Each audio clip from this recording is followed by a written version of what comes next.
Hey guys, it's me, Johnny V. I just want to make some quick few announcements. Firstly is that our next scheduled episode of The Infinite Canvas is going to be on April 9th. If you can't wait until then, you can catch up with our other show, Infinite Adventures, where we play a Pathfinder campaign in which 3 strangers wake up in an asylum with no idea who they are, and quickly discover that a terrifying cult are bringing things into their world that only want chaos. If you want to keep up with the show, you can follow us on Twitter at Sci-Star Comics, or our personal accounts, which, by the way, mine has recently updated. You can follow me personally at Sci-Star Johnny on Twitter or Instagram, where I have been posting a bunch of cool little things from the show, or David at cc_Foz on Twitter. I originally wanted to do a cool previously on segment on the show here at the beginning, but I really couldn't find the exact clips that would have been satisfied to put in here. Since I tried my best to be impartial to any particular character played by David, Viv, or Don, so instead I'm going to do a really quick bullet point list. Dr. Spite, a scientist studying Null, a substance that negates superpowers, was brought to Dr. Thorne's lab after Alison and James found him causing destruction on the streets of Dallas. After the Null harming him was extracted, the group of Alison, James, and Thorne found out that the material itself has been coming to life, and Spite tells them that it needs to be gathered and shot out into space so that it doesn't harm anyone on Earth. Turns out that they are actually playing into his plan, as they gathered more of it and created a sentient being of Null named Nellie. On an infiltration mission into the Spectrum Tower,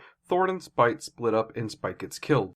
Through some unknown methods, a ship containing a large mass of the dangerous living material crashed into the tower, killing dozens of heroes in the process. James breaks into the tower himself to save any heroes he can, and Thorne attaches himself to the system that the Null was reacting to, damaging the ship's computer and neutralizing the Null, but at the cost of his own body. Thorne's mind now exists as a hard-like computer program and acts as the leader of our little team that yet has to be named.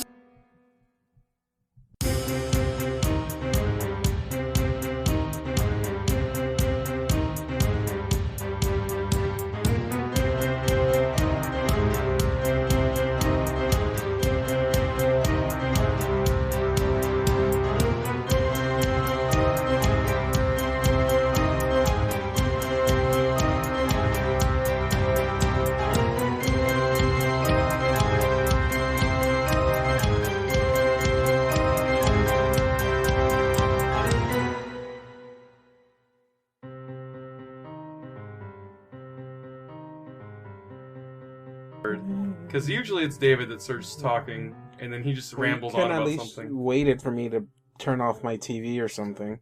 Oh, but, shoot. I mean, if we're going to do that, I'll just leave it on the whole time. Just go ahead and start recording. It's too late. It'll take me a while, because I have to do it through my phone, so I have to wait for the app to turn on. Oh, God. So you're going to have a few minutes of this just listening to the TV. So, way to go. Well, I mean, I can always cut this out. We have 99 recording hours, so... We paused for edit, right? Pause. No pausing. You're not going to pause. There's no pausing. It's fine. I know he's going to do that. As soon as we start, I'll just write down the time signature, and then that's when I'll start deleting. Yeah, but now you're missing all of this fun conversation we're having. See, this could have been the conversation we had, but now we have to cut it because you didn't want to wait for me to turn off my TV. Wow, so sassy. I really want to keep this in now. What were you watching? Fact Fiends. YouTube. Okay, did you say Fact Fiends or Fat Fiends? Fact Fiend. FACTFIEND. Okay. Or is it Fax Fiends? AKA people who prank other people via fax. No, fax fiends are what cause paper jams. I thought that was just faxing in general. I didn't know what a fax was for the longest time because I didn't know why people still use them. I'm like, isn't that what email is for? Well, hey guys, welcome to our fax talking podcast where we talk about nothing but fax machines. My name is David, aka the Fax Man Expert. I'm here with John, the Printer Man Expert. And I'm here with Paul. Say hi, Paul. What kind of expert do you want to be? We literally just talked about this, and I apologize in advance if I accidentally did it. I don't think you listened. It's fine. I'm sorry? No, it's not. No, it's like the first day y'all know it's fine. Don't blame me. This like the 4th year in, David still pulls his shit. I did what? I'm trying to introduce our new podcast. I don't think you paid attention to Viv earlier. Yeah, so I've been here on the podcast before. As Paul, I play James Ankley, and like James, I am also trans. So from here on out, I will be going as Viv and using she/her pronouns and bring the same great James content. Okay. Now I feel bad because John never told me this. Viv was saying this earlier, and you weren't paying attention. He might not have been in the Discord. Oh shit! There. Oh, I was not. I apologize. This is me. Not. I was super confused. I thought we were talking about your character in Mask, and so I do apologize for that. But I was not informed on this. Now I feel bad. No, you're good. Like I said, I'm pretty sure that you actually missed that part of the conversation. So we're back to Spectrum Files. This is the second little story thingamajig that I'm trying to get you guys into. We hinted that the name of this was going to be Scarlet Fever last time when we played in One Incarnation, which is the name that I gave the episode. I don't know if you guys have had the time to look at it. That's the name of it. Because according to David, nobody tends to read the names of the titles anyways. Wait, I don't remember this. When did this happen? When I talked about Twice Upon a Time, you're like, nobody's going to understand it. I was like, it's going to be in the description. People will understand it in the description. No, yeah, no one reads the description. Everyone reads the title. I read the descriptions. Thank you. Somebody who's sensible around here. You're supposed to agree with me. No. As one of the few listeners to this, I believe my opinion counts. Very much. Although there's a conflict of interest there, isn't there? Oh, there is. So everything we say... Hey, I don't want you to get audited, okay? So do I get in trouble, or do y'all get in trouble for having the podcast? So, last time...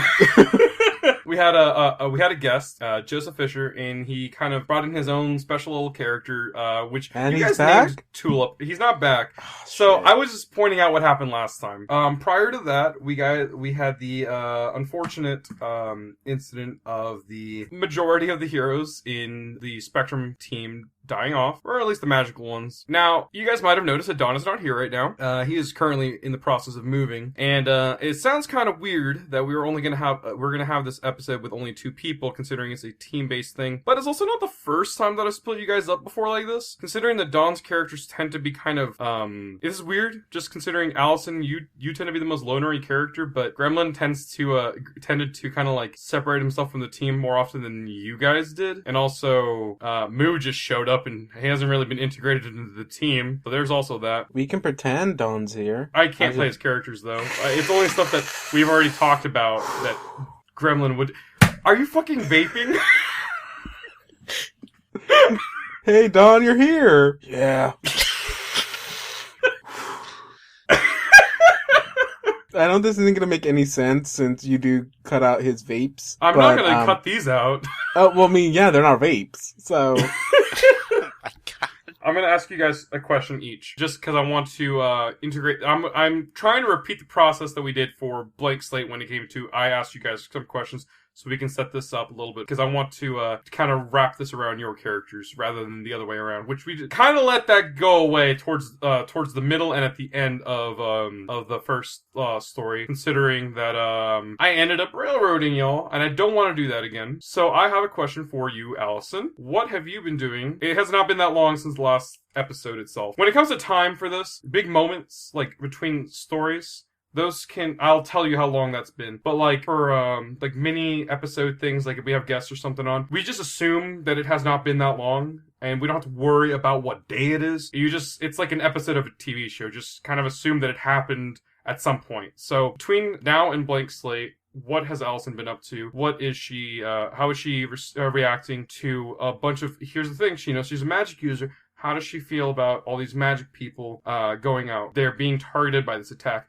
You're allies with a creature that is made of the same material. You have a friend, Aaron, who you know exists in this town, may or may not be looking for you. So what's going on in your head? What are you doing? Are you still working? What's going on? You have had a month to process this. Have you here's the thing. I don't know how resilient Alison is mentally, emotionally. Mm-hmm. So maybe a month's not enough time. Is it enough time? Maybe it's not. Well, I mean, okay.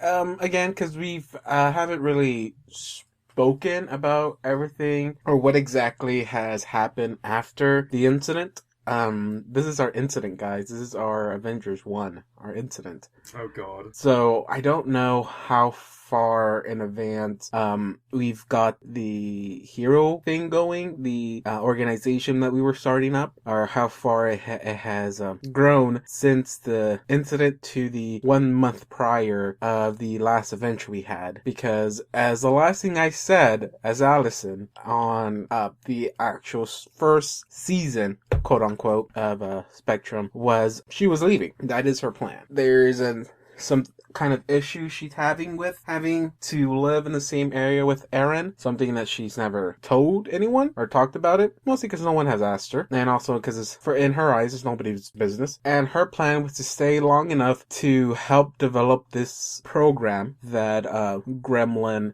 wanted to start. I guess we all wanted to start it, as in like actual players. I don't know if character wise Alison really wanted to start it. I know the Gremlin for the most part. Here's the thing, Gremlin is immobile, so, like, what else has he got to do? True, as well. And I don't know how invested James was in doing this, which I would think he would have been somewhat of invested, at least interested in this. James is more of a team player. Yeah. Alison herself would stay with the group. Well, I would have said like a few weeks, or depending on how long it would have taken to actually set the ground. Yeah, we can just say this is the end of her little time here. We can say this is her last week, definitely. So mostly she would have spent most of her daytime with helping with training or helping in her own way in this organization. I really want to call it school, but then it turns out to be like it'll be too close to having like an X-Men school of gifted students, whatever. Well, here's the thing, Alison's a magic user, isn't she? Like, what if you made your own little Hogwarts to compete with the mutant school? Oh, you guys are thinking too small. Sky high. See, that's too high though. Like, that's just insane. I'm afraid of heights. I can't go up there. So we're gonna do the opposite. We're gonna do underground high. No, me myself personally, David, is terrified of heights. Oh. Just thinking about being in a high place already freaks me the heck out. I don't want to play myself into Alison. And then at nighttime, she would go to her normal routine of just being the lone ranger, but not a Power Ranger, and just helping out the city. More of a common rider. Yes. And it's one of those, I probably maybe by force, maybe James tag along, here and there, or sometimes she'll just go on herself. But I will say she'll probably had already quit her magician, street magician / birthday magician job. So I guess she's smart financially and pocketed some of that and didn't spend any money on donuts at the gas station or anything? Well, I'm expecting this organization isn't free. You have to pay to get into, so she's probably taking some of that. If not, then I'm gonna have to talk to the head of HR, because I need to get paid. I quit my job, guys. Your organization's got government grants or something. It depends on the organization. So here's the thing, and Gremlin, his body is dead, so he technically died. And so we're going off the fact that he probably collected life insurance on himself. And that's where some of the funding comes from. Also, he's been kind of doing stuff behind the scenes, so that is a large payout. That is an extremely large payout if he can run his own organization with that payout. He worked on appendages for people. He did actual things. He did this other thing on the side because it made him happy. Maybe he could have gotten a better plan for cheaper because, he was virtually unkillable. Alright, so, question. Is this all that we're gonna get for Alison for her, what she's been going through afterwards? Nah, that's all I can really think of. Again, and specifically you wanted me to go over? I mean, you went over all the beats that I was trying to get you to go. I was trying to get you to tell me how your job was doing, but you told me that you quit that, and so, that's fine. Well, I mean, yeah, I can't. John needs a new plot. I would have 3 jobs. Here's the thing. Allison when it comes to social interaction, not interaction, but like when it comes to her health, I know she uses magic to put herself to sleep, but she doesn't sleep a lot. She doesn't use magic to put herself to sleep. She uses magic to put other people to sleep. But you said that she meditates and stuff? She sleeps like, what, 5 hours? Oh, wait, people can't do that, though. That's still unhealthy. She sleeps a good amount of hours per day. She does. Here and there. Yeah, here and there. If you add it up, there's plenty of hours in there. Micro naps while flying. Yeah. That's how it works, right? You just... A total of 8 hours. Didn't have to be in a row. No, it has to be in a row to be healthy. But yeah, sure, I get what you mean. I think it has to be at least like an hour or two. It has to be at least hour, from what I've learned. Hour. It has to be at least 6 hours to be healthy. No, I meant like the increments to be healthy. Like, one big 6 hour increment. I think you can do 2 4-hour increments. I don't know. There's some there's some like sleep cycle bullshit going on there. Yeah, that's why it has to be like 2 hours or something. I don't know what the sleep cycle is. James, what has James been doing since this? I think for a little bit, James probably did not go heroing, maybe for a week after the big event. But the thing is, that's the only time that James gets to be James. Now, mind you, there probably wasn't a whole lot of crime happening initially until everyone realized that half the heroes are dead. And I think, after, crime, started coming back, James would have realized that he had to step back up, go back to heroing and stuff. Probably, seeing if he can use the helmet to plug into Spectrum to figure out what they have on their radar. Sort of like owning a police scanner, but for superheroes. I think he has considered, telling someone in his family that he goes out and is a hero. Probably Aaron, because he's the one who's, as you mentioned, is probably better about this stuff. Mm-hmm. But I don't think he has. And one other quick question. This is the relationship between Alison and James. And it is that, in our last time, I kind of just threw y'all into the situation because I wanted to quickly just get somebody to start talking, everybody to start talking and whatever because they had a guest. I didn't want to make them feel uncomfortable and just start getting into the story itself proper because I've never actually ran a one-shot before. Usually kind of just let everything ferment, Mm-hmm. And so my question is, whenever James finds out about situation that's going on, when he relays it to Alison, how quickly does Alison get there after James? Or is it one of those things where it's around the same time, considering that Alison can drive and James has public transport, and it's just always a weird coincidence that they just show up at the same time? Or because I'm okay with either option, that's very comic booky. Mm-hmm, mm-hmm. I don't think I ever mentioned whether she drove or not. You mentioned last time that she drives because you complained that she didn't fly to the location that they were at. You're like, she just drives there. Oh, it might have been a joke or something. I took that very seriously. When you say things about your characters, I take them very seriously. Oh, okay. Remind me that later, then. So she's not as sassy as she was last time? Well, here's the thing. One, I don't think I said I was driving because I think it's kind of weird to be wearing your costume while you're driving in a car. Because in the highway, people are going to be looking. It's oh, okay, I guess it's how superheroes do their superheroings now. Just driving down the street. Someone snaps a picture of your license plate. I got it, guys. That's going on all the message boards. So, wow, way to give us that kind of voice. What? That was just nerds in general. That's why. There you go. They gave us that voice. I'm in that community. Well, not like the 4chan community, but I'm in the demographic of nerdom. I can make it sound however I want. Usually I go for Patrick Starr's voice, but you better be glad that I went with that. So, if I was gonna be going somewhere, I would be doing the same thing that in the same style of Infinity War. There's the scene where the Iron Man and the Guardians of the Galaxies are teaming up to fight Thanos. Mm-hmm. And then they have that scene where Doctor Strange makes those little magic steps for, I think, Star-Lord. Mm-hmm. I think it was him. And he starts just walking across those to do something. I can't remember what it was. Okay. That's the same kind of boat I'll be doing. Okay, so you can't actually fly. I'm gonna say it takes too much concentration to do so. Okay. Concentration check on that is a little too high. I got it. Never put any points into the fly skill. Well, see, if it was 5e, you didn't have to worry about that.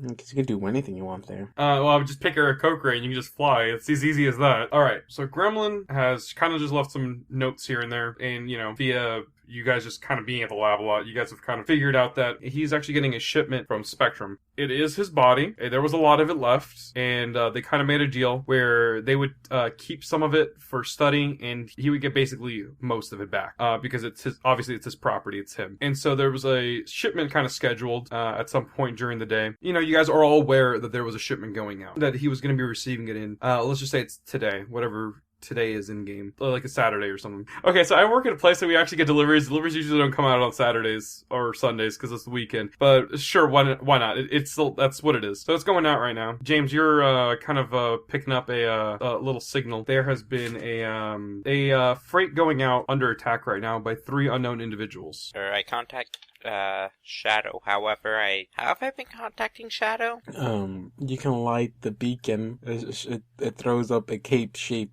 thing onto the sky. I emerged from the sky. I'm guessing John doesn't like that idea. You probably just text me. I'm pretty sure I would have given you my number.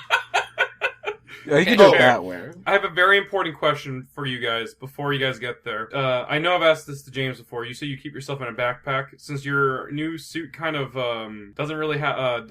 it would look kind of weird for you to have the backpack on. Do you still have the backpack on, or do you just kind of put it somewhere? Oh man, I had the incredibly awful idea of fanny pack. Oh, nice. But we could just go the utility boot, belt route. Utility boot. Boot? That is amazing. Can we have that instead? Yeah, no. Oh my god. As soon as I misspoke, I want it now. It's a utility boot. I can see James picking out his, like, costume at the organization, and he like, oh sweet, a belt with so many pouches, and you're walking out of the door, and then something catches your eyes, and these amazing boots with so many more pockets. You're like, yes, drops the belt, pick up the boots. I want to know what hero had that before, though. So do I! It's like, why would utility boots be better than a utility belt? This is like the leftovers of like Drax from Guardians of the Galaxy, where he like puts his daggers in his boots. This is where I keep all my weapons. It's like the Punisher, but all the weapons are just like clinging around on his boots like a fucking cowboy. Jingle, jingle, jingle, jingle. That's Texas for you guys. Oh no. No, I'm not gonna say that it was like a cowboy theme, because I cannot imagine wearing cowboy boots with a hero named like Ankali. Oh god. It's just they're like boot covers. You put them over your boots. You can like, it's weird. You can customize them to make them look like whatever boots you want. The toe tip ends, and change those out. You got something sensible that worked for you. But yes, definitely, the last person who had this was some sort of spur man. Oh no. Spur shot. Oh, do the spurs double as Heelys? Or did they? Hell yeah. Just zoomed by everywhere.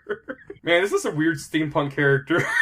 Dude, the impromptu world building here is the best. These heroes are so shitty. But realistic. True. One man's trash, another man's treasure. I don't think he was popular. I don't think so either. Probably still alive and doing well. He just gave up because he's like, I think I've had enough of this, whatever this is. Question, how often does Alison not respond to James's calls? Because you're busy a lot. So I'm just curious about that. Nah, God, you're making Alison sound like a jerk now. No, she responds back. Sometimes she'll like, maybe she'll text back, wait, do you really need my help here? And sometimes I'll respond like, not really, but I thought you'd like to know. And then sometimes, and then she will be like, okay, I'll be there in a minute. Do you have your phone on you, or do you put that up before you go out there? Well, if I have utility boot, I assume that my phone is in my boot. Okay, Alison, do you have your phone on you, or do you put it in your boot? I put it in my costume, and I walk around with Bluetooth. Okay. I walk on with AirPods. Okay, now see, Product placement. David. Yes. You were earlier. You were asking me, John, I didn't mean that. What part of the sentence did you stop meaning that? Oh no, Shadow, the villain is coming. Oh no, she has AirPods and she can't hear us. It's like, oh no, Alison, the null's coming.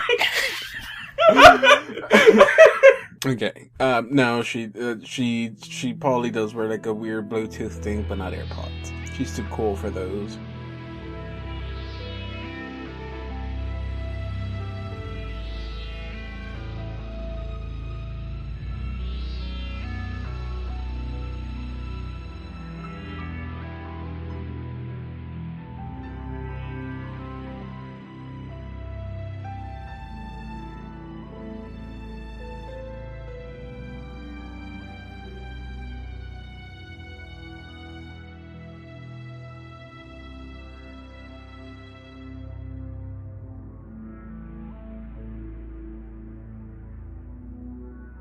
You guys arrive to some part of downtown, I'm guessing. You see this freight train. Freight train? It's not a freight train. It's a train? Freight truck. Freight truck. Is it a freight train truck. thing? No. Freight truck. How dare you No, raise my no, expectation and just drop it? No. I will drop this train to the ground. No, he can't. It can't be a train because John said he'd stop railroading. I said I was gonna try. Trains no longer exist in Dallas, even though there's like the most. I need a new mean of public transportation. Then the one way we have public transportation, trains are all gone. I said it was a freight train, David. actually, I was in Dallas the other day, and it is covered in those scooters. It is. So many. John came to visit Dallas like a little while ago, and he was like, "Yeah, David, now I believe you about the scooters. There are so many scooters. So many scooters." Our podcast doesn't adapt fast enough to the weird nuances of the real world. We just got bikes. Our world just got bikes, and then the real world just got scooters and got rid of the bikes. What's next? Roller skates just everywhere? But we had to pedal those bikes ourselves. Alright, there's a freight truck going down the highway, and highway, goddamn it, it's still on the fucking street, and you see it kind of just like, while it's driving, you actually notice something kind of weird about it. Not the truck itself, but about the traffic, and you notice that every time it gets close to the light, it hits green lights, and it's just zooming by, like there's nothing wrong going on. That's a lucky driver. There's also what appears to be a man on the back, kind of like punching the back of the truck. There's another man on top of the truck itself, kind of just like on all fours. Like maybe he's trying to keep his momentum up, or is that the proper phrase? I just said random science words. I don't know if that's the appropriate thing or not. I think he's not momentum. His momentum. It's not momentum. It's not here. Not in this arc. I probably haven't even considered putting him in Spectrum. Alright, so there's a truck going down pretty fast. I'm not gonna say how fast it's going. Maybe 50 miles per hour? I don't know. Trucks can only go so fast. Alison and James, y'all are showing up around this area. First question, how do you guys get on the truck? I'm actually very curious of how you guys would accomplish this, or if you guys try to stop it some other way. Yeah, that's a very good question. I get on top of a traffic light and drop down as it drives by. You're on the top of the trailer, okay. Allison? I mean, you have more range of movement, so... Yes, okay, I get there a little bit late, and I meet him in the spot he told me to go meet him at. I'm like, where is he? And you see him drive by. It's like, he couldn't wait one more minute, and so... Now I am trying to, I guess, catch up to it. Like I said, magic levitating things. I'm running. I'm doing the Naruto style running. Just like launching yourself back with discs. Yeah, but instead of trees, I have magical discs on the floor that is slowly going up. Well, I was just going to mention that we should probably actually use team for once. I assume we're entering battle against a dangerous foe as a team. We're fighting the truck. No! Yeah, I'm just going to throw away these cards that I already had and just make you guys fight the truck. Is it Optimus Prime? It's Optimus Prime now. No, we're not going to improv to Optimus Prime into this goddamn campaign. We can't use him, by not the way. Yet. He's not our own property. You can always just rename him. It's as easy as that. Suboptimal Prime. Sub-Optimus. I'm not making him Optimus Prime. I already said there were people on the truck. There's people in the Transformer cars. Yeah, you could be inside them. Yeah, you just got ejected when they transformed. Clink, clink, clink. You hear somebody hitting the back of the truck. Hey, we should have 3 team in our pool. Because we have the same purpose. We gotta stop that truck. Alright, so, Allison, you're approaching very closely behind the truck. James is on the truck itself. 4 total, actually, because you start at 1. This is the situation. You guys are moving at 50 miles per hour on top of a moving truck. James, you're on the front. It's a fast-moving truck. It's trying to get somewhere. James, you're on top of the truck itself. You are on the front end of the trailer.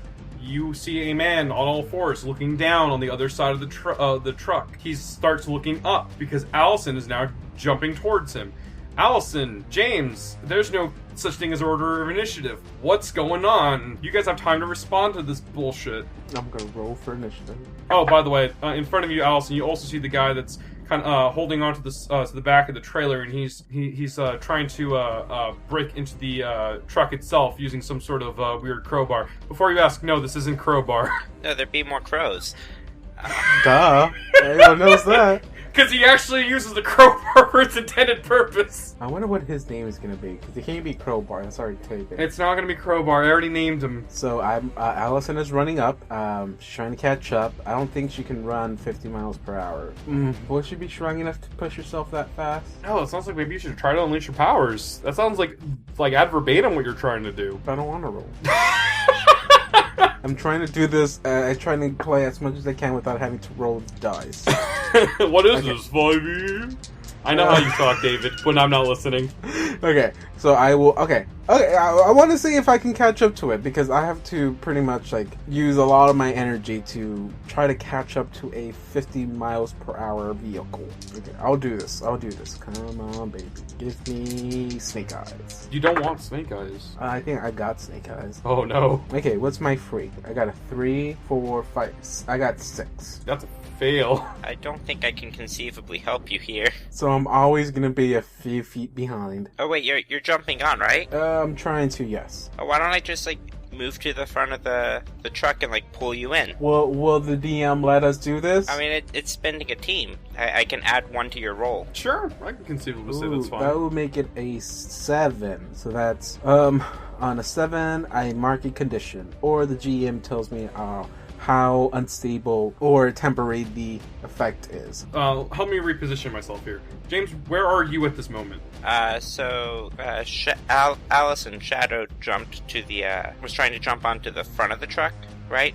Near the cabin? We're retconning it to see that is what it is now, yes? Well, then I'd be near the front of the trailer to be able to reach Alison as she jumps over to get her onto the truck. And you really don't have a hard time bringing her up because you have a pretty good hold of your feet on the trailer. Yeah, no. It's a very exploitable use of your power, but sure. No, my favorite thing is jumping onto a truck moving 50 miles an hour and not falling off immediately. It happens in movies all the time. Of course it works for me. You know, this is where we make a Harry Potter title. James Lloyd and the ignorance of his powers. I should have used the time skip to learn about my powers. Alright, so he pulls you on, and you the best thing I can think of for this would be you kind of tumble across on the trailer itself, and you obviously don't have as good of a hold of it as James has got at the moment. So I can say that you probably tumbled back towards the end of the trailer, and the best I can do for you is you got to hang on there. Okay, so I jump on, and then I immediately fall off. You're not off. You're just kind of holding on to the edge of the trailer, so you can still fall again. But now you've got somebody looking at you. Yeah, it was the guy who was punching the truck, right? Or the trailer? Yes, the guy that was punching the trailer. So yeah, hey, now you're hanging off that side of the trailer, and you see this guy, and he looks at you. He's wearing a mask, and he just looks at you. All right, I'll deal with this. And he pulls his crowbar out, and he tries to hit you with it, Alison. Crowbar! No, that's not him. What? So he's kind of swatting this crowbar at you, and you're just kind of dangling off the edge of the truck. Crowbar. What is his thing? Does he use crow? Is that what he's known for? Or is he known for the crowbar he uses? So he's a stupid teenager. So he has a crowbar around with him because that's his name. Mm-hmm. His power is the power to summon crows. Okay. This is not him. He has a different body build. I know. Okay, I'm just making it very clear. This is a fully grown, big, burly man who's wearing a just a front-of-the-mill ski mask. And he's got a crowbar in his hand, and he's jacked. Crowbar. When he is, fighting crime, whatever, is he known as, oh, here comes Crowbar because I see his crows, or because you see the crowbar in his hand? The crows are his calling card. Oh man, you ruined my joke then. Okay, never mind. Oh, well, is this a bit? Yeah, it's the crowbar. No, you ruined it already. My thing was gonna be oh hey, someone already has this shtick. And then I was gonna be oh... Nobody has this stick! Okay, so... That was bad. It was. Welcome to the cheesy world of comic book dialogue, everybody. This is all canon now. Oh no. So he is attacking me then. He is attacking you. I'll take the hit and try to grab the crowbar out of his hand. If it doesn't cause me to lose my grip. I'm guessing, do I roll that as a defense thing? If you're trying to take his crowbars, directly engage a threat. Awesome, I'll do. Oh shit, I don't want to do that one. No wait, that one's okay. That one's okay. I can do that one. You say that, but you can always fail any of these rolls. No, wait, I still... Oh, well, no. If I take this one, it's still going to be bad. I got a 5. I have a 0 to danger. Do I just... I'm going to use up all our team, guys. On this one threat? I could aid by trying to, tackle him out of the way, but I don't want to, onto the truck still. Alright, you're on the... Here's the thing. You're on the trailer on the top. This guy's on the back of the trailer. And I'm hanging off the back. Yeah. You can move really far when the thing you're on moves faster than you. That's why when she got to the front of the trailer, she immediately went to the back because she didn't get a good grip. I'm gonna aid by, reaching into my utility belt and grabbing something that I don't need that's heavy, like maybe a pair of handcuffs, and letting go of them. You misspoke. Utility boot. Yeah, utility boot. Sorry.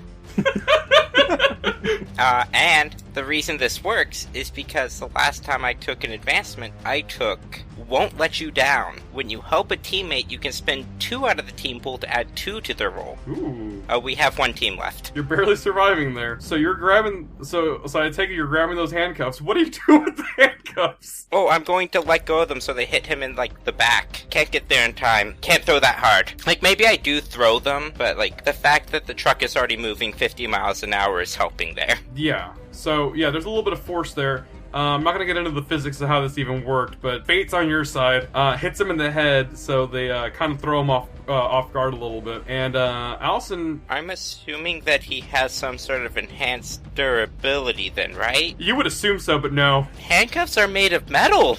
Oh, shit. I don't think a +2 to make a 7 for shadows directly engage a threat should, knock out a dude. I would just think it would distract them. Yeah, that's what I was thinking. To under-aim or over-aim, and in that chance, I take his crowbar. So yeah, he's let go of the crowbar. Okay, and I take it from him. How is he holding on? Barely. He's kind of just... No, but I mean, how is he holding on? Well, I mean, he's got a rope kind of holding him on. That's about it. So, I mean, if you want to knock him out, he's gonna just dangle there. But he's still got a good grip of the truck with his other hand. Okay, and what is the other guy doing right now? Right now he's just kind of looking down and he's looking at something that's in his hand. Actually, it's not even another thing. It's just a phone he's looking at, and he's just kind of looking up some data really quick. He's kind of ignoring the situation at hand. And he's kind of freaking out a little bit. Okay, so I tell James, thanks for the help, but I think I got it. I got his weapon. Take care of the other guy. I am going to get up close to the guy who's looking at his phone apparently, and I'm gonna go up to him and say, "Hey, what you got there?" I'm gonna try and get the phone from him. You missed the opportunity. You're gonna be like, "Hey, haven't you heard? Don't text and drive." He's not driving. Yeah, and it wouldn't make sense. So he would have been confused by that joke, and then he would have been open to an attack. Take something from someone is usually directly engage a threat. We went into this and we did not assess the situation. That is true. But from now on, if you guys try to assess the situation and it's something that you can't really fail at, then you guys can just kind of figure out what it is. Alright, so I rolled an 8, and thanks to everyone messing with my stats so much, my danger is actually a +2 now. So that's a 10. Yeah! So I'm going to resist or avoid their blows so we don't actually trade blows like you normally do with engage a threat. And I'm going to take their phone. Okay, so for flavor for this, as you grab his phone out of his hand, he kind of turns around and you see a whip-like protrusion comes out of his sleeve, and it swipes right past you, trying to grab the phone. And he's like, "Oh shit!" And you've got the phone in your hand now. I'm gonna back off and see what's on it. What's open? Have you done that voice before? I have done that voice before. Kind of badly, but yes. Is that the Australian guy? It's an Australian voice. You tell me. Okay. I never met that guy in character. No, you haven't. Is it the Hawaiian? No. If you turn him evil, I quit. I will quit if you turn the Hawaiian evil. Listener hope, I'm pretty sure this is the guy who wanted to use Gremlin to make bandages. Did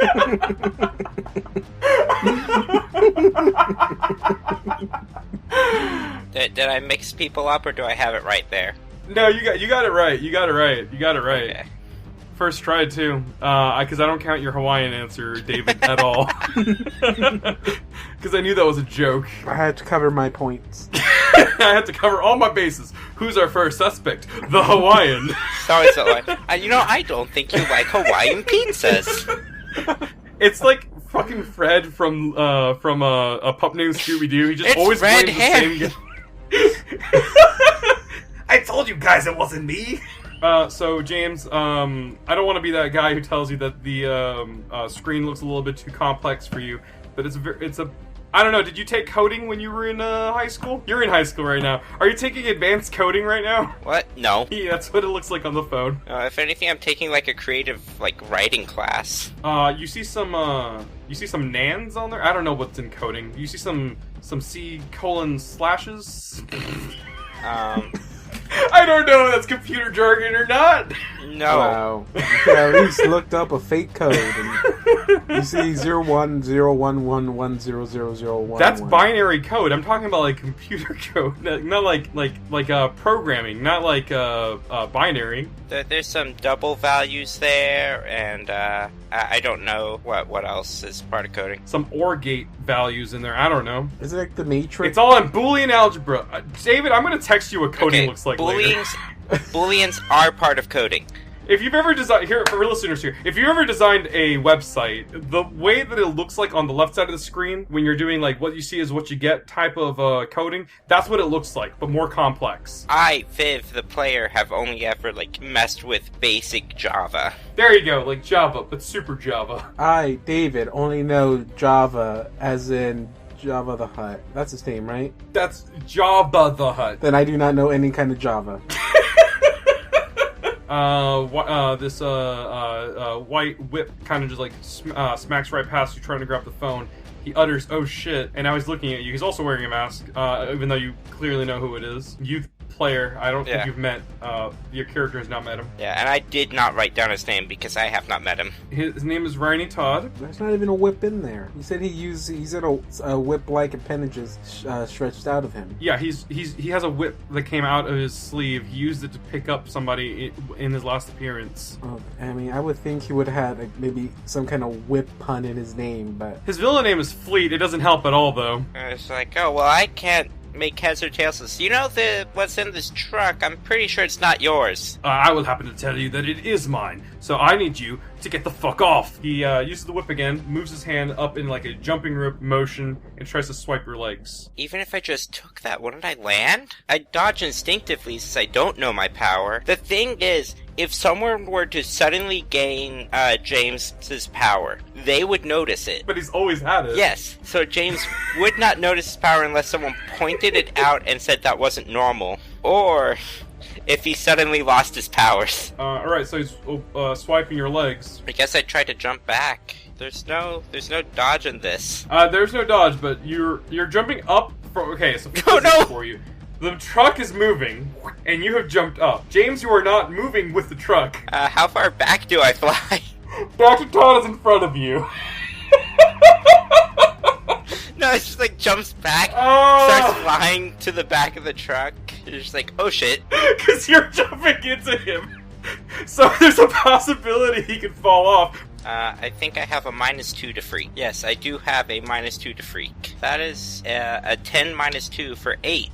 Yeah. So you mark the condition or the effect is unstable or temporary. But also, I've never actually taken a condition, but none of these fit here. I can tell you how it could be unstable. Yeah, I think we're gonna have to go with unstable. You jump up, bump into him. He kind of knocks over just a little bit. He grabs onto your leg, tries to take you down with him. You are now on the side. The side, not the back, the side with him. We're just going to make this very easy and just say it's on the driver's side. Okay, that was my next question. James is on the driver's side. Yes. Is there anyone in the driver's seat? So you're on the driver's side, right? And you can see in the kind of like in the mirror, so you can see inside the driver's seat. Mm-hmm. And you see a truck driver who looks a little bit stressed out. A little bit stressed out is an understatement. You see a civilian truck driver who is very stressed out as he is maneuvering around. And you see him kind of looking to his right a couple of times, and you can tell he's visibly kind of reacting to something or someone that's in there. Oh.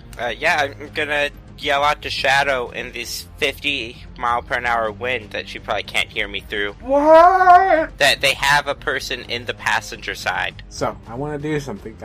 Stop me when you think it's too much. You're in a moving truck. Like, anything else would not work. You know how I said the way I've been traveling? Just making magical circle tiles and then just using that to push me. Yeah. Okay, I want to form one of those under my feet right now and use that to push myself onto the truck. Backflip style. Well, keeping my hands on the truck so that I don't just fly out. I get what you're saying. Just do it. I don't want to make you roll anything for that, because if you fail, you're going to jump off the truck. Here's the thing I thought you were going to do. I thought you were going to make a disc underneath of your feet and climb the side of the trailer to the front, like Back to the Future. And I was really excited that that's what you were going to say, but I'll let you have this too. Then the second thing I want to do, I want to clamp the dude that was in the back hitting the crowbar to the door, like magical clamp. But I also have it act as an anchor, because I don't want him to fall off. That's the thing. Because you don't want to kill him. Good. Yes. You're thinking like it, Yep. like hero. I want to kill two birds with one stone here, but not literally kill them. So I'm gonna go ahead and do that. I'm gonna do my backflip. I was like, okay, I got this. Yeah, telling James this as he takes care of the rest. And I look back down, it's like, by the way, I hope this crowbar doesn't mean that much to you. And I just throw it off to the side, making sure there's no people standing in the sidewalk when I do this. I'm gonna throw the crowbar to the ground. But I'm gonna be very conscientious. Now let me just create miles of property damage by throwing an anchor into the ground. I don't think crowbars do that much damage. No, but the truck is moving pretty fast, so the momentum can cave someone's head in. Oh yeah, no, it could cave someone's head in, but you've seen stuff fall off the back of a truck before, right? I mean, yeah, but it's usually just like pebble. I mean, I was speaking to property damage. If a crowbar hits someone, it is gonna hurt a lot. Oh yeah, it'd probably kill a person if you threw it, but if it hits like the sidewalk, I think it'll be fine. I don't think I know how much damage things cause, because we complained earlier about the handcuffs. And I'm like, yeah, a crowbar would do a lot of damage to someone. Ears like, yeah, that would kill someone. Okay, so I'm gonna go ahead and unleash my freak. I need to get my freak on. 3, 6. I got a 10. So I do that, and I tell him, hey, how about you hold on for a minute? I clamp him, and then throw the anchor. Hopefully that slows the truck down a bit so I can stand on it, because I don't have this overpowered power of not being able to fall. Is it an anchor or is it a crowbar? It's a construct.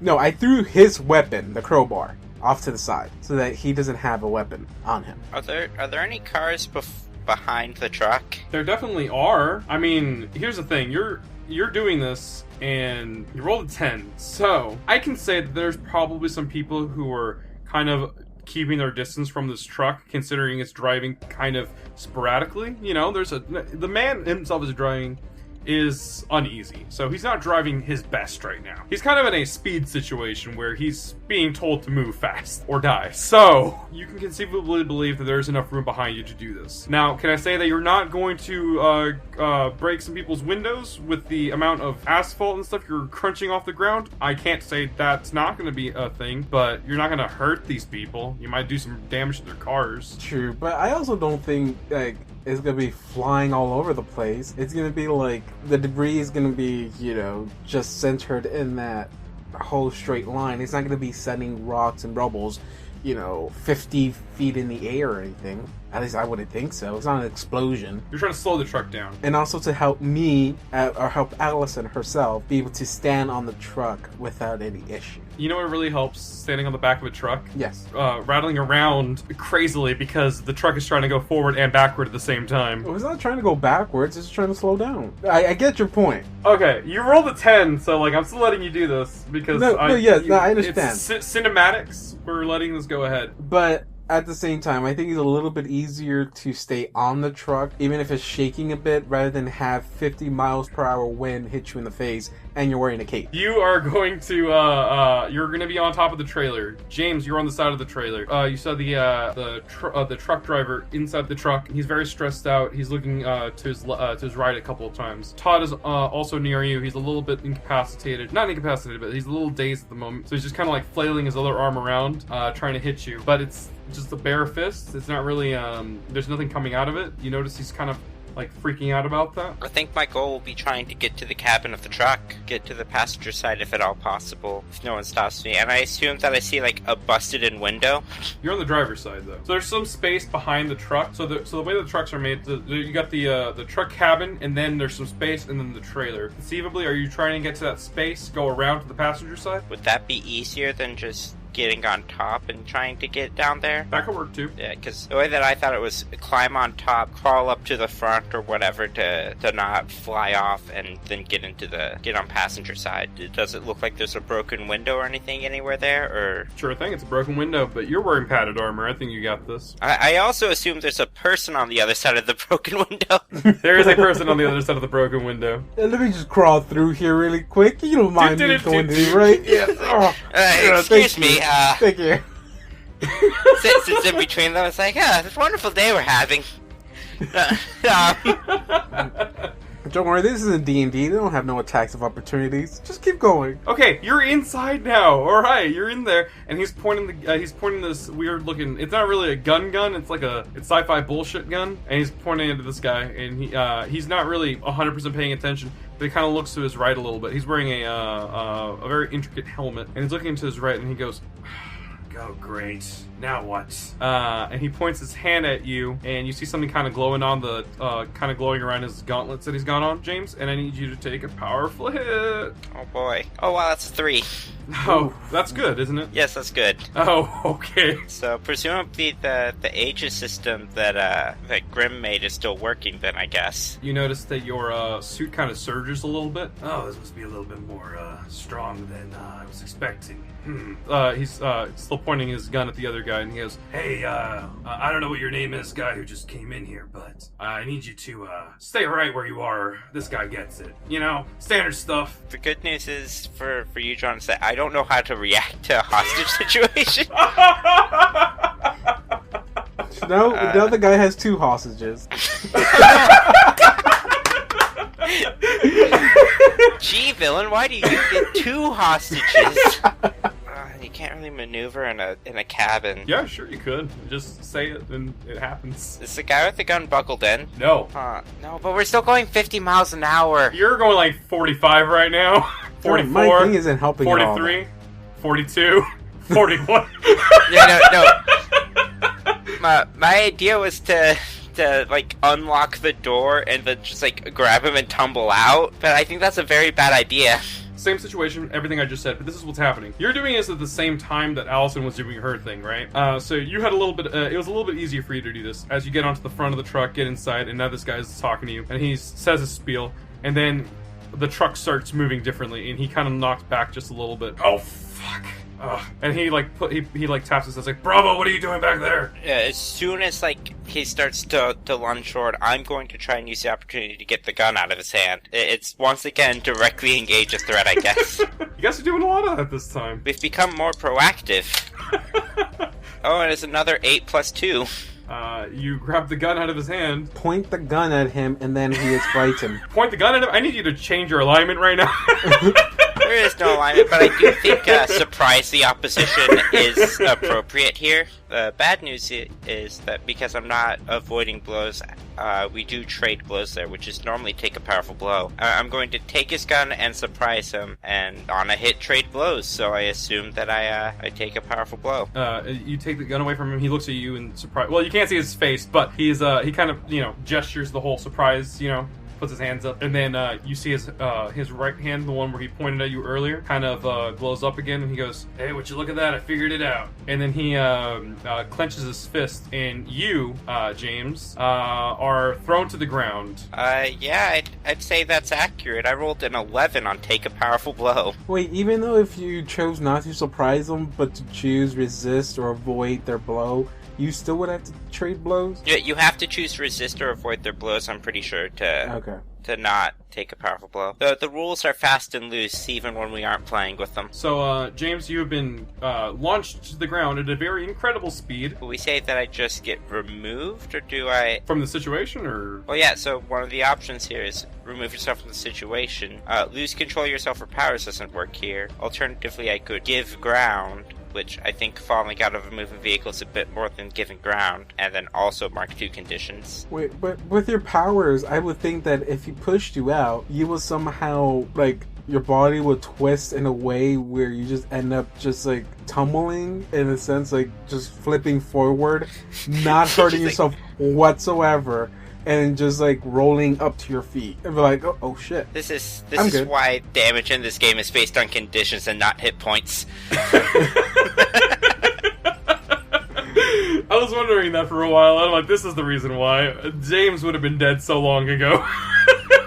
But you gave the great mental image of falling out of the vehicle and just doing like an entire gymnastics routine of flips as I slow down. I'm fine. Allison will be like, oh no! Oh, okay. Never mind. But someone has to comment on that at that point, right? Allison, you are on top of the truck. You have the man who has been referred to as Bravo kind of strapped down to the back, also being used as an anchor. And Dr. Todd is on the driver's side of the trailer, just kind of hanging on for dear life. The truck is now going 43 miles per hour, 42 miles per hour, 41 miles per hour. You get where this is going.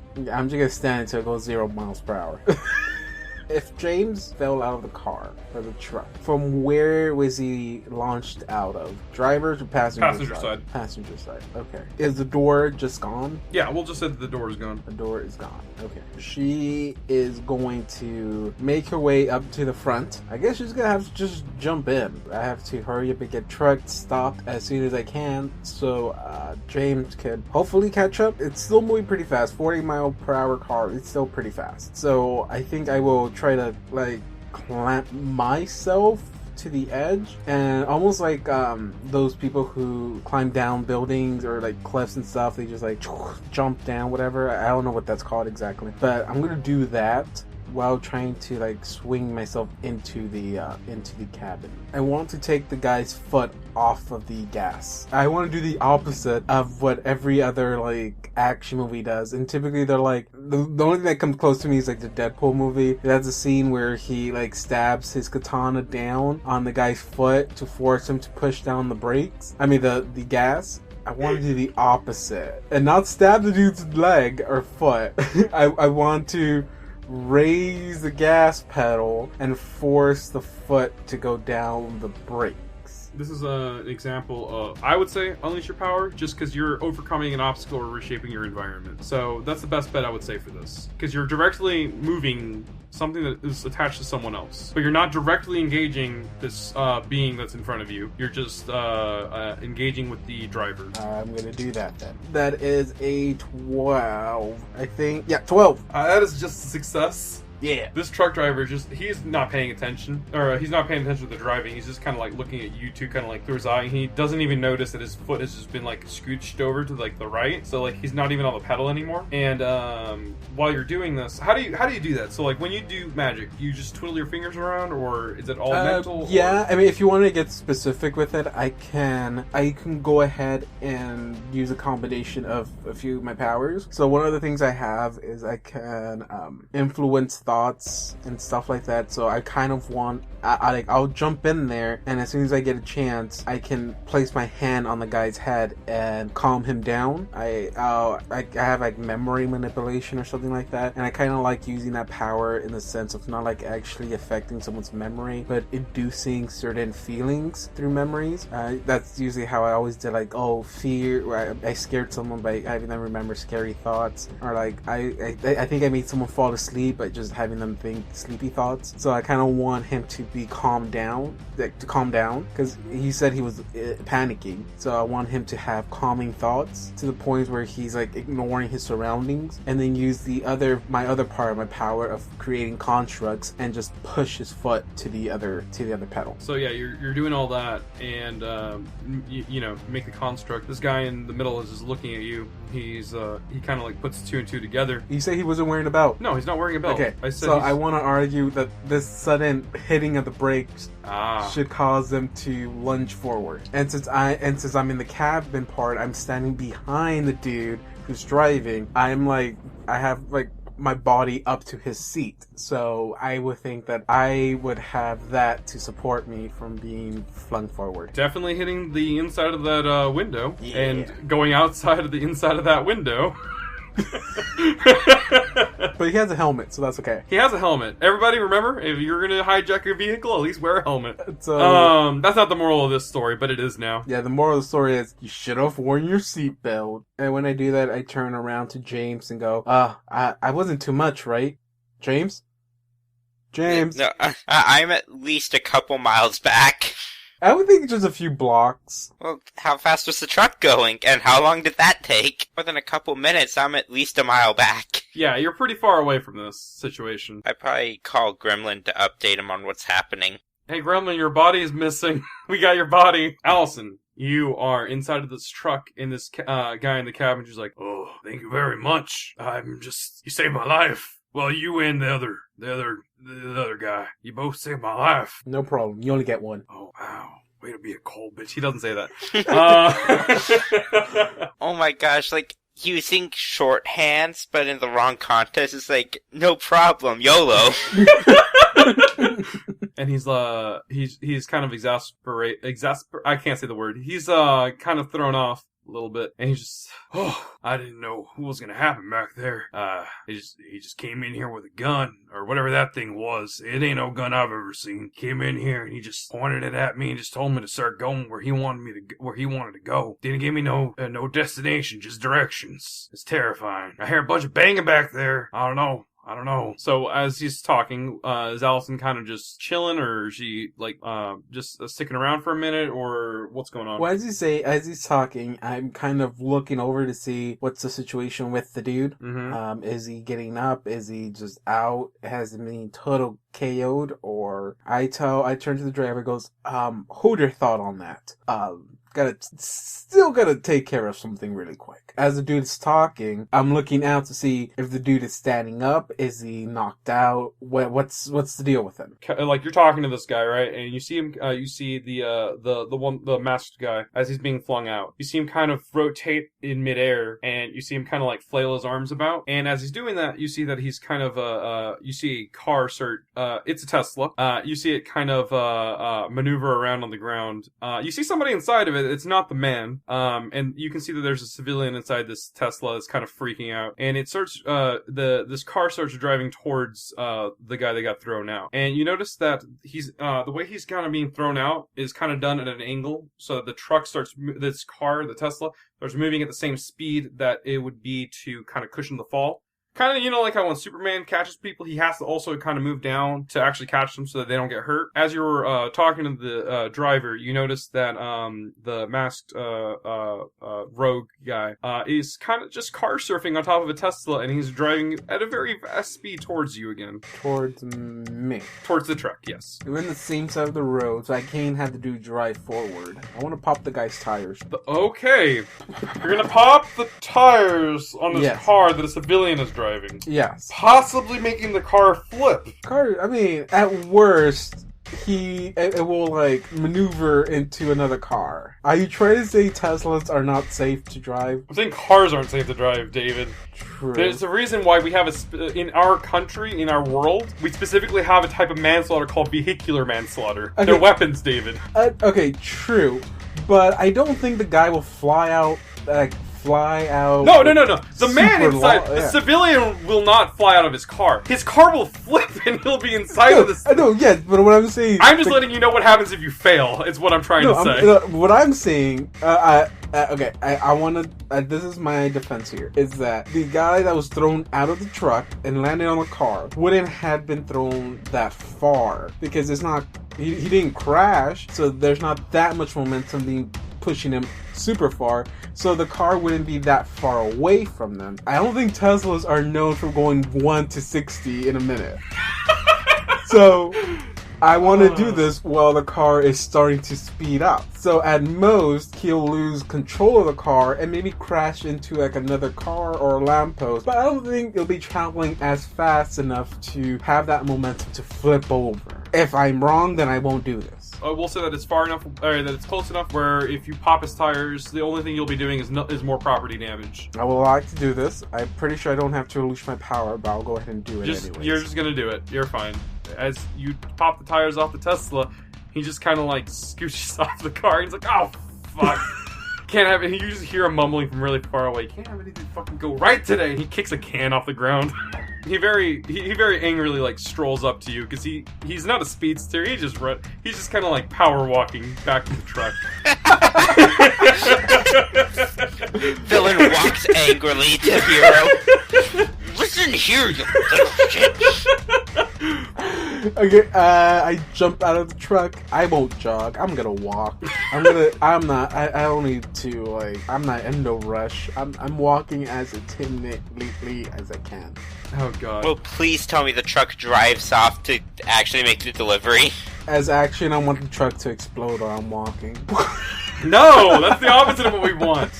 Trying to add some dramatic visions to this. I want something to explode by the end of this. By the way, because the other two guys are on the back, we'll just say that they kind of rolled off at some point. Well, the dude is still clamped. Yeah, the guy's still clamped, but the other guy conceivably could not have stayed there this whole time because a normal human person can't really hold themselves up for more than what is it, like 2 minutes with their own strength? I don't know how long it is. He did not make it. He is fine, but just... The way no, you know what I You meant. were about to turn Alison. We were just about to have like a 180 right with Alison right now. Dark Alison. Anyways, all right. So the guy in the driver's seat. We gotta get this driver a name. Come on, everybody here. You and Viv. I need a name for the driver because I can't just keep calling him the driver. Yeah, that's a superhero name, the driver. Actually, you know what? Fuck it. That's his name. His power is he just knows maps real good. That's a reason why he's the one driving for Spectrum. That's a lame power. I would rather have the power to know shortcuts. He would know the shortcuts. Brett Matthews. Brett Matthews. Is this a reference to something I don't know of? It's Turbo Teen. Is that the car that turns into the boy that turns into a car? Yes, that is absolutely who that is. He starts turning the truck on. It takes him a minute just because he's kind of even though Alison did do her magic stuff on him, he's still kind of reconstituting himself and just like trying to get back in the zone. Now, Alison, this guy walks not Brett, but somebody else. The guy you flung out of a car who kind of angrily just started power walking towards you. He's got his hand out and he's you see his gauntlet kind of like glowing up again, but nothing's happening. He gets closer and closer to you, and then he turns his hand one more time, and you notice that your phone starts ringing. Oh, thank God, something. All right, and then he turns one more time. You notice that your phone starts burning a bit. Not like your phone was being used a lot. Not like literal burning. And then he's walking up to you and he goes, "All right, what is it going to take you to go away?" You going to jail? Jail? That's cute. Okay. As he's talking to you, you see him kind of like twiddling around with his fingers. Yeah, jail. Ain't that right? Alison? Sci-Star. Excuse me?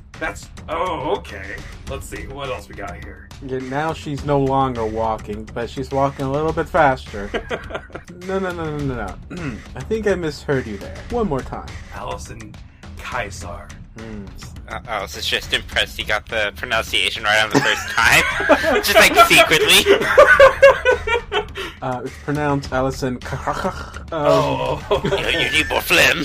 That's a nice trick there. How do you know? Oh, I mean, it's your phone. Pardon me, I don't want to be creepy or anything, but the pictures you have on here, they're very much the same body figure you have. So this isn't a random person's phone. Yeah, this is definitely you. So you wanna go? Let me do what I'm gonna do. I will leave you alone. But if you stick around, I'm not gonna promise anything happy for you.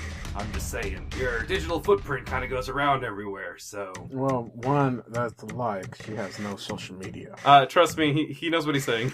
No, I'm good. I think jail was a good place for you. So how about you put down your little hand there, stop creeping into my stuff, and I'll pretend you did not find anything out. You're getting closer to him, of course, right? Yes. As you're saying that, he's kind of got his hand up his face panel, and he's like, "Huh, okay, that's interesting. I'm really liking this one right here. You and your friend back there, you guys have something kind of in common. I noticed." Don't know what you mean.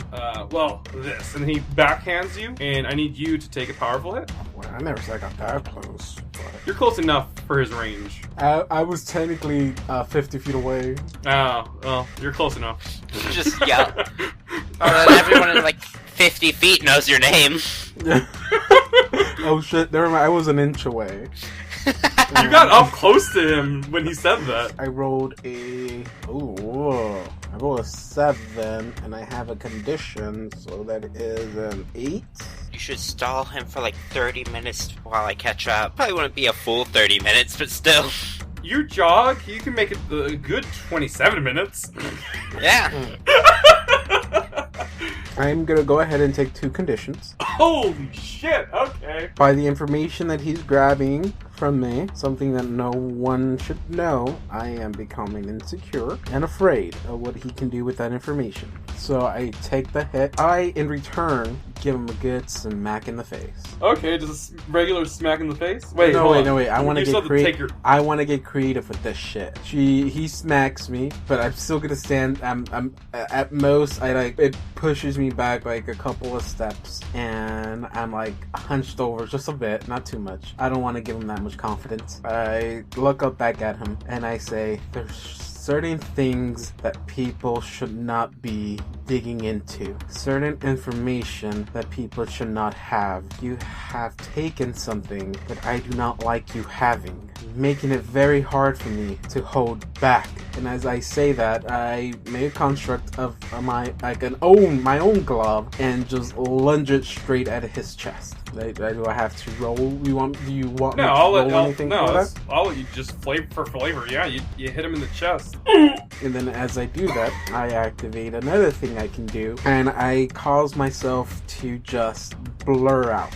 So I look very extremely fuzzy to the dude. This is from the suit, isn't it? Yep. I am gonna rule as the DM that I don't think you can do that right now. I cannot do that right now? It's not working so hot. Okay, because I can do that personally myself okay. as well, but it's like very You notice that when you tried to do it with your suit, it wasn't working. I myself can do it, but it's very limited. I can do it to only like certain parts of my body, which is usually why I always do it to my face. I'll go ahead and do it to my legs. Like everything else looks okay, but my legs look a little bit fuzzy. Not sure what kind of direction I'll be walking into. And to make that more like intense, I'm like zigzag walking towards him. So if he tries to look at my legs to see what direction I'm gonna go, he can't make it out. So we're assuming he's on the ground then? Yeah. I just want to make sure we're on the same page. And if I can, I will get as close as I can until you stop me. You said he had his hand sticking out when he was walking towards me. Can I, as an Alison, assume that he used the glove is what helped him gather that information? Yeah, I don't think that's a thing you normally do, but yeah, definitely. Go ahead and do that. Okay, so you want me to roll? Yeah, go ahead, roll for that, assess the situation. You've seen a little bit of tech here and there. You can't tell if somebody has powers or not, because there's no indicator for that, but you can still tell if it was the glove or not. Okay, well, I got an 8. So, the way that the gloves kind of glow up whenever he does things, it's kind of hard to tell exactly what it is, the gloves, but you've seen something similar to them before. Maybe some other heroes have had them. They look like inhibitors. They don't look like they don't like amplify power. They look almost like inhibitors. As I walk up to him then, I want to... What my first plan was to do is to weigh him down so he can't get back up. And I was going to do that by constructing a construct on him. The plan was about like, a 100-pound construct, maybe that'll be okay. I want to make a 300-pound construct on him. And then slowly have it get heavier and heavier so he can feel it. Alright, so we're getting into Torture Town. Alright! And as I do this, I sit down in front of him, Indian style, or whatever appropriate way to say that now. I don't know what that is, actually. It's, sitting down cross-legged, I guess. Oh, crisscross applesauce. Yes, in front of him. And I just want to have a nice little conversation with him. A little bit of piercing the mask? That's a conversation with an enemy. Well, I get that as well, but this is Alison's talking time right now. So you're gonna listen to me. I tell him, I don't know how you're doing your thing. This nice little bracelet you have on, I know it's not a bracelet, but I'm gonna call it a bracelet, or this doohickey you have, should be stopping you. Yeah, you got that right. But now you know things that I don't appreciate you knowing. And as I say that, I make the thing even heavier on him. And I don't like that. Again, I'm not. If I see that he can't take it anymore, I won't be increasing the weight. I'm not gonna kill the dude. Okay, so you're increasing the weight as you do that, right? Yeah, slowly. And you're telling him all this, and he just looks at you. You know, you'd be doing me a real favor if you just got rid of me right now. I don't like doing this. I'm gonna be honest with you, but you can help out the greater good. You just kill me right now. Death is the easy way out. It definitely is the easy way out, because trust me, you don't kill me now, I'll keep coming back and over and over and over again, and it's not gonna be fun for anyone. Because I don't want to do this as much as you don't want me to. Then just stop. I can't just stop, though. But my offer still stands. Again, I make it a little bit more heavier. If I see that it's too much, then I'll just stop now. You hear a little something snap. You're not sure if you broke something on him or if it was part of his body. Okay, then if I hear that, I won't be increasing the weight anymore as of this point. See, I might be showing my hand here, but no matter how intimidating I'm trying to be now, I'm not gonna kill you. That's not the way I do things. Like I said, it's the easy way out.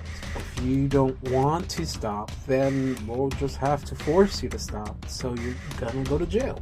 I can't guarantee I will be in there for very long. I'll make sure you're in there. I'll keep my personal eye on you. Oh, please do. Please keep an eye on me. I am begging you, actually, please keep an eye on me. You've left me no choice but to. Alison, you don't get it. I don't want to go back in there. I make it a little bit heavy, even though I said I wasn't. As soon as he said Alison. Is James coming anytime soon? Truck, you see, James, you're off in the distance. You see the truck is still moving again. And you see Todd, he's just kind of on the side of the street. Wait, the truck is still there? The truck was moving while this is all going on. Yeah, they aren't on the truck though, right? No, they're not. They're outside of the truck. You notice that Alison is talking to this guy that's standing on the ground. As you as you jogged or walked or whatever you did over there, you actually passed by Todd. He's kind of just sitting on the side of a street, unconscious. But you recognize him as the guy you were just engaged in combat with. Just keep on walking past that. If I describe the guy to Gremlin, is Gremlin able to, respond? Is Gremlin able to pick up a phone call? I'm not going to roleplay for him, but yes, he will be able to tell you. So, presumably I know who that is, so... I'm gonna keep moving if he's not in the fight right now. I know a little bit more about motivations, I suppose. But yeah, no, I'm gonna keep going. Oh, you're good. The truck moved also, so I guess, Alison, while you're doing this, the Bravo is not on the truck anymore? He's on the ground, or...? I'll have the clamps fall off of the truck and just land on the floor, but if he wanted to move, he would have to drag a pretty heavy anchor with him. So like I said, I won't kill you, but while we sit here for the authorities to come, how about you tell me what you're planning on doing? You weren't gonna escape, so I don't know why you thought you were, but go ahead, inform me. What was gonna be your master plan if you did? In character, I have to tell you how he would say it, so just be careful with what you choose. Or how you roll, I guess. Like, you can. I'm prefacing this with, don't get mad at me with whatever you get. Well then, here's a quick spoiler. I'm gonna get mad. You, David, or you, Alison? Probably both. Okay, so I'm gonna roll for it. James, again, you should get here as soon as possible because I get a -2 to mundane. So you're gonna have to be the one asking the questions here. I think you guys have destroyed my mundane stat. Actually, yeah, my mundane's back to 0. Yeah, better than a -2. I got a 6. That's nothing, right? You get nothing. Nothing. Nothing. So you're asking him this. What's your plan and all this stuff, and he just stays silent. No. Now you want to keep your mouth shut. It's just like you said. There's certain things that I don't want other people having. But you're happy enough to take them by force. I get you. Well, not even by force. Doesn't seem like you had much trouble taking my stuff. So, at least I thought you'd give me the common courtesy of sharing your information freely. Since you want to die so badly. And then if I see James walking up, I quickly, make what construct I have on him, become less heavier so he doesn't see how I've been acting. Yeah.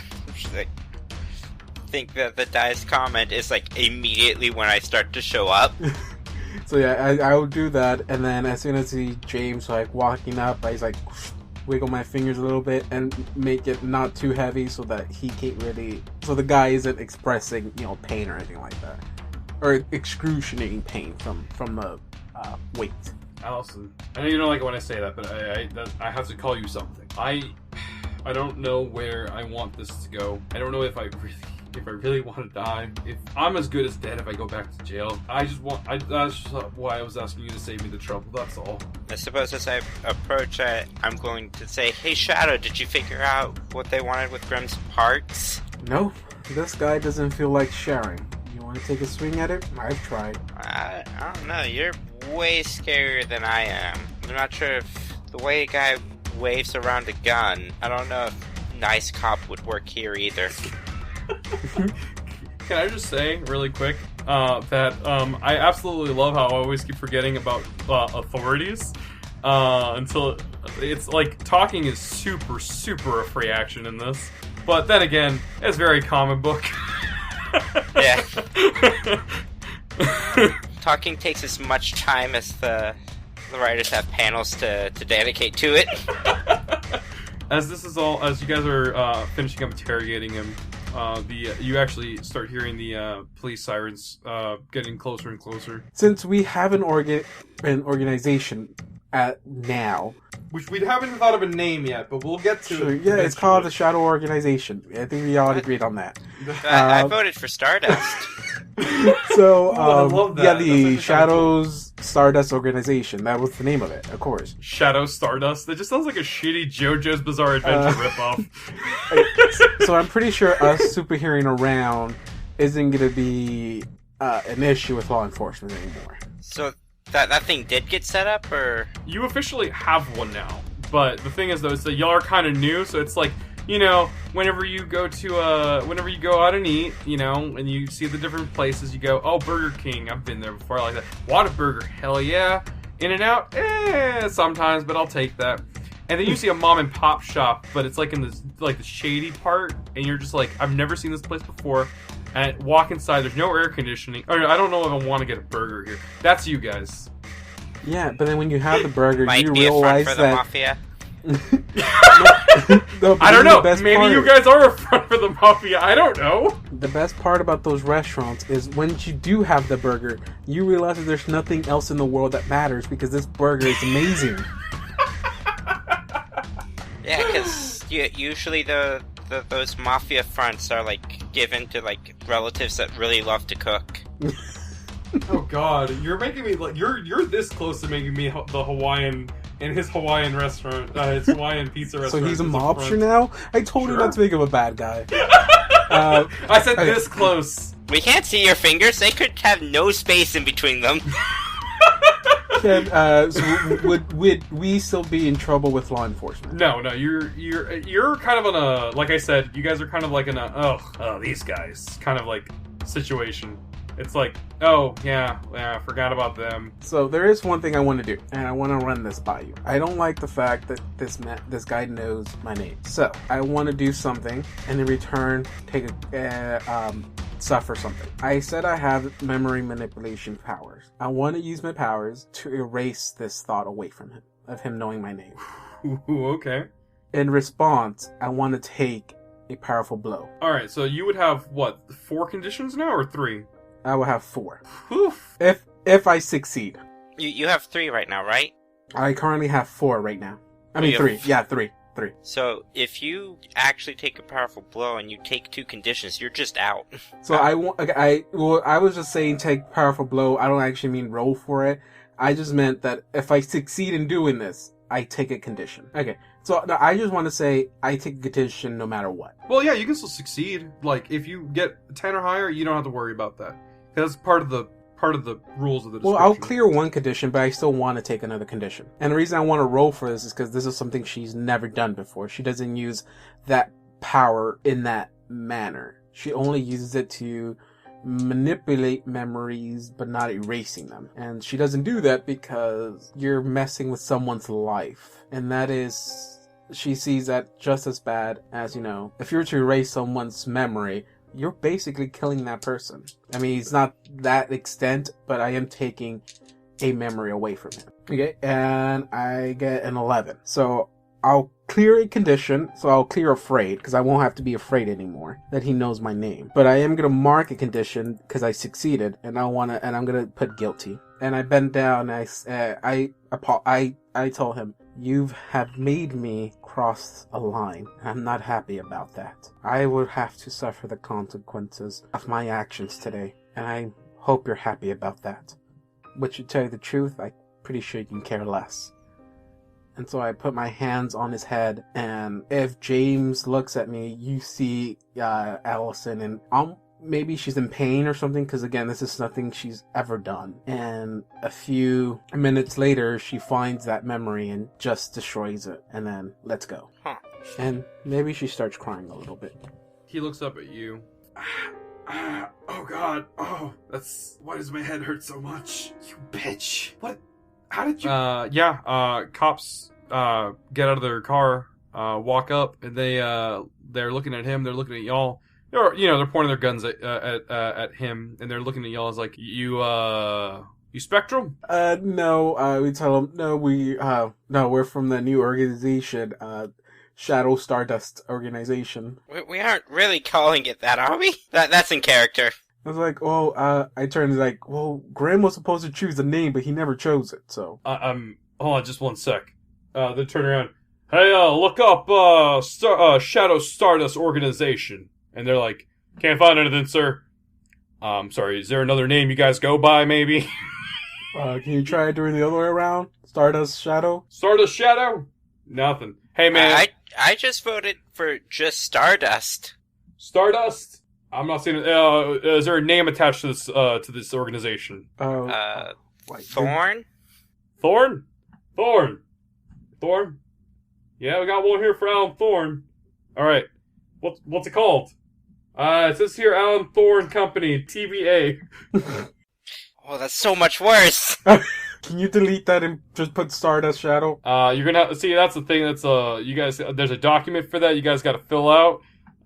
Shit, that's gonna be all of next episode then. And we'll get back to you guys in like 3 to 4 business days. Oh, is our next episode going to be our rush to get the papers to the mailbox before the mail place before it closes? No. There's something stopping us from getting there, so that we'll never be able to change our names? All right, and they look down and like, ooh, got a big one here. Oh, why'd you say it like that? Do you say that out loud, or is this David? This is David.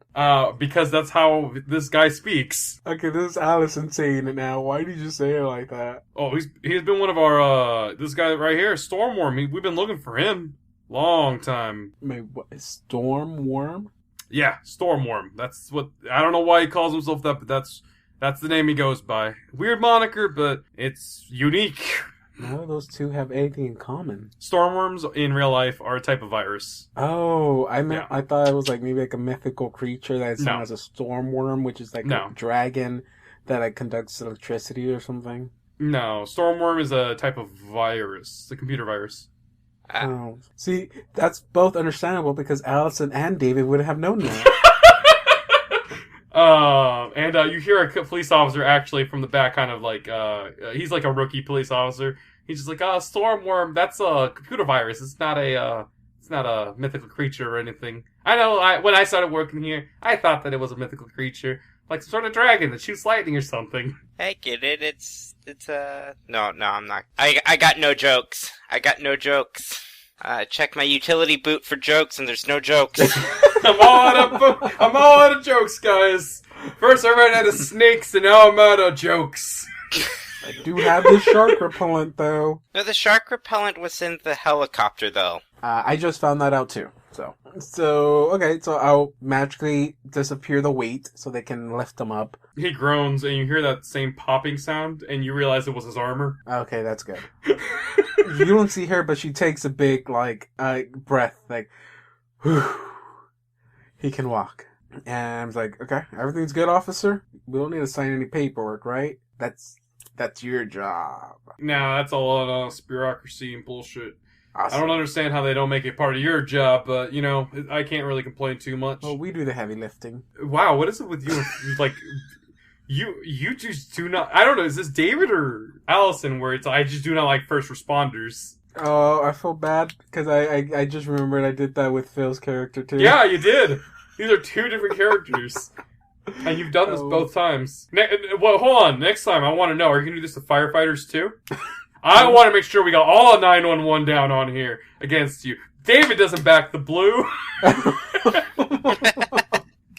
Though you hate to say that, because then when I call 911, they're not going to want to come. They'll be like, oh, how about you get your Allison character to come out there and help you out? And I'll be like, it's a podcast. It's not real. But my feelings are. And they hangs up.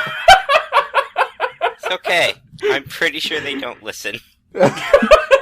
I'll get to your emergency in a second. Hold on, they just said something. I need to rewind.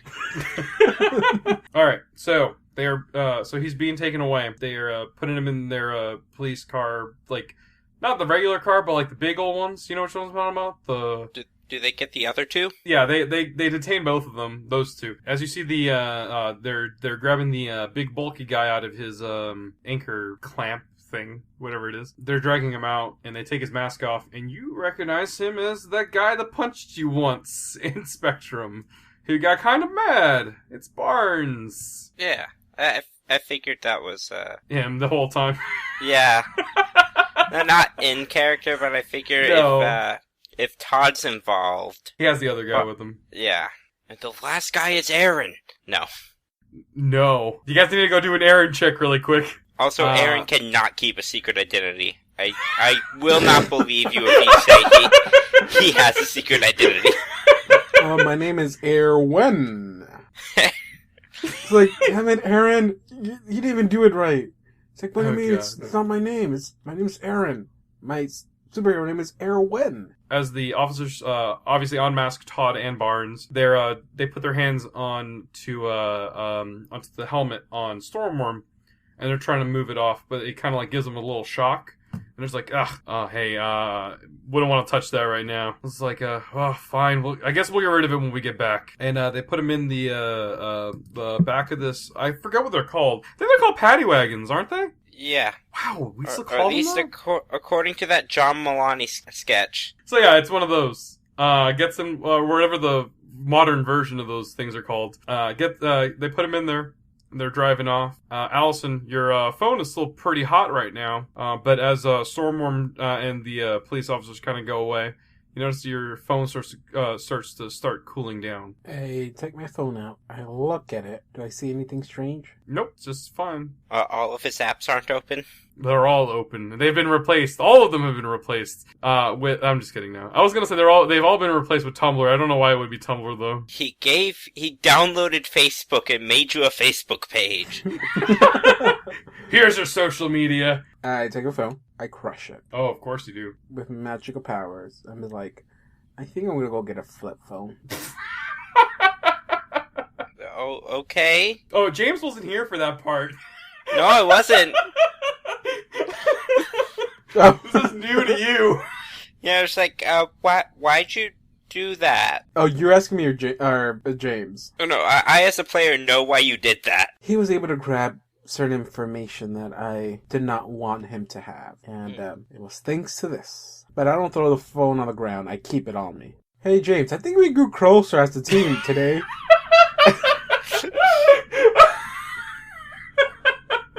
No, I grew further from... No, As we walk off, I tell James, I guess, I'm not much of a team player, but it seems like every day that passes, we are somehow working better and better together. Maybe there is a little bit more than the solo career. Yeah, I don't know about you, but I know that I definitely couldn't have done this on my own. Vietnam-style flashbacks. Yeah, it's like falls out, rolls. Damn it. Again, Alison probably did not even see that. It just, 1 minute you were there, then you weren't. And he was like, by the way, where did you go for that few minutes? I swear I thought you were in the car. I was, and then I wasn't. Okay. I'll watch the traffic cam, see what happened. But, yeah, I think we did a pretty good job today. Way to go to teamwork. And then I extend my hand out for a high five. We high five. Freeze frame. As that happens, a car explodes in the background. It's the Tesla. The guy ran away.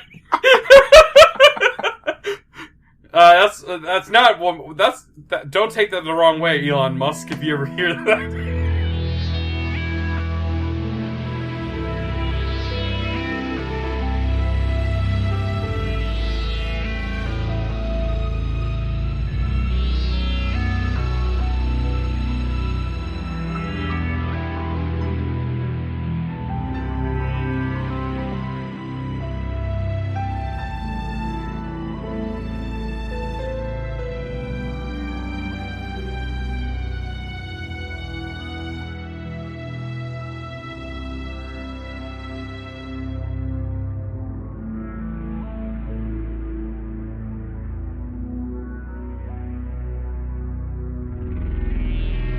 Your mundane's already -2, isn't it? Yes. I don't know.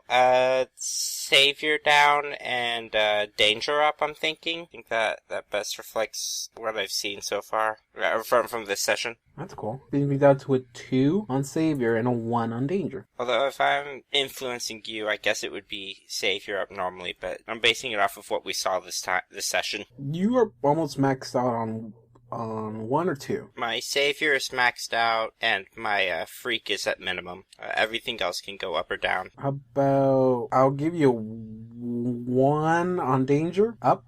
About, and Savior Superior down. You do a lot of assess the situation. Do I? I thought you had like certain skills that go with that. No, I have straight up creeping, which is mundane. Okay. So then, then what about mundane up and then superior down? Okay. No zeros. No zeros. Oh, that's a stat array. Wow, back in the day when Spectrum didn't allow mundane people in their organization, no zeros, just heroes. Oh, I meant no zeros as far as labels go. I know what you meant. I just thought that was funny. Somebody should have showed them fucking Batman. So then I appreciate how Spectrum is like, no zeros, but a hero. So that means you either have to be really good at something or just horrible at something, but you can't be average. They won't accept you for average. Well, I already said their a barrier of entry has been increasingly lowered over the years. You still have to show some sort of aptitude, and it's not guaranteed that it'll be your full-time career. Like, for instance, right now, while you guys were doing all this, the Hawaiian was serving pizza at his restaurant. I like to think that the Hawaiian was actually very effective as a hero. When the time arises, yes. He's more of a district kind of hero. It's like, oh, if it's just right outside my range, I'm not gonna deal with it. You know, the way I imagine it is like the Hawaiians, like, first few times out were like devastatingly effective because no one expects it. They're so specific. Like, these are things that only he can really fix.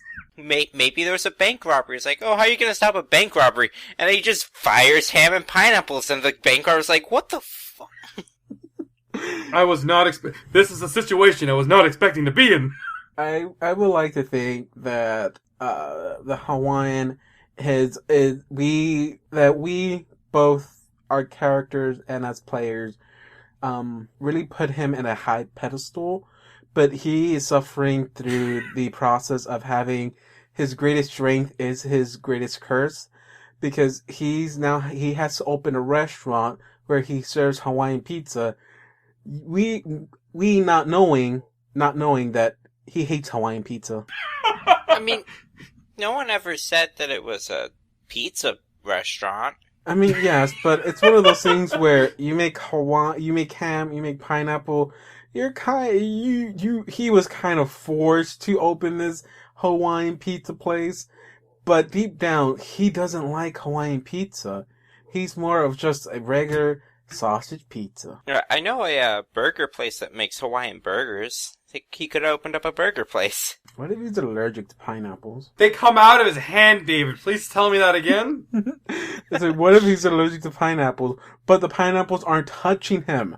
They're just being blasted out. That is true. They are mini portals to another dimension, but... Does he occasionally, like, launch non-sliced versions of things? Like, does he ever, like, launch a full ham out of his hand? I can't say that it's never happened, but it's not common. So like, okay, I'll block his vision. Smash! I was gonna ask, does he have to launch hams or pineapples, or can he launch things that are in like a ham and a pineapple? As in, No. maybe he's not gonna launch a full like ham at him, but he's gonna launch the bone that's in the ham. No, he definitely cannot manipulate it that much. He assumes that he's getting chunks and bits. Sometimes a whole one will come out, but that's not his choice. Launches a pineapple smoothie.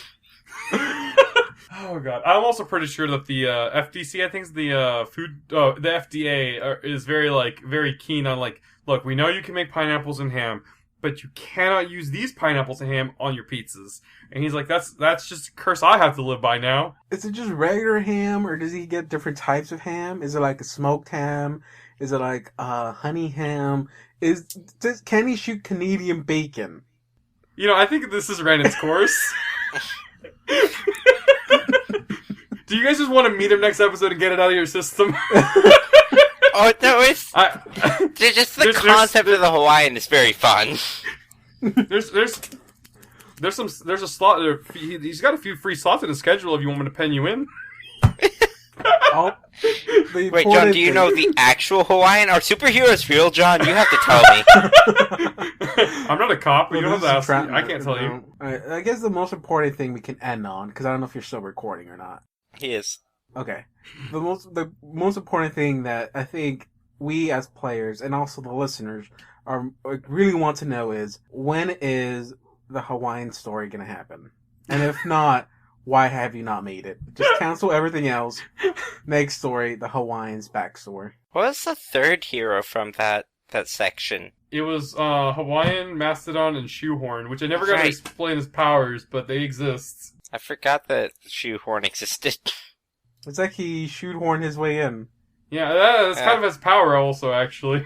That he can just show up wherever he's not needed. You just described his power. You learned it. It's a shitty form of teleportation. And it's or not where he's not needed, where he's not wanted. That's better. I like that one. Which is a more useful power. You know, we were trying to find a way to break into that prison. You think anything? I don't know. Maybe they don't want me in there. Hey! Oh, I think they're expecting me, actually. Everyone, we have run our course for today because of this. I will leave you with one little stinger, I guess. And it is specifically made for Allison for this particular thing. You are... I assume you still live at your apartment for the time being. As long as I haven't been evicted, because I haven't been making payments. Have you really not been making payments? What part of you? No, am I getting paid? Sure, you're getting paid. Okay, then I haven't been kicked out yet. You're sitting in your bed, or however it is you sleep. I don't know if you meditate or whatever. I don't know why you keep thinking I meditate. I'm on my bed, and I have Dragon laying next to me. Of course, the dog. You start thinking about the battle you guys just had, and you think about the guy that you were actively torturing, and those words kind of ring home to you. He asked you to kill him like 3 or 4 times, I think. I lost count. You start kind of thinking to yourself, and you realize that deep down inside, you've always kind of dealt with this code of honor that you've kind of made for yourself. Really, it's not really from anything. Or did you get this code from somewhere? No. Unless I can joke and say that Batman exists in this world, then I take it from Batman. But non-jokingly around, no, that's just something she wanted to be. A hero does not kill, because if you kill, then you're nothing more than just like a criminal. But those words start to ring home to you a little bit, and you just think about them over and over and over again. I don't know if it's your mind second-guessing this, because I don't think it's your mind second-guessing this. Maybe you still feel guilty from the condition that you took earlier, but you start thinking about it, and you realize that whatever he said was gonna, because he was freaking out about all this. Whatever is coming, whatever is gonna happen in the future, you probably could have avoided it if you just killed him. That's what you get for showing mercy today.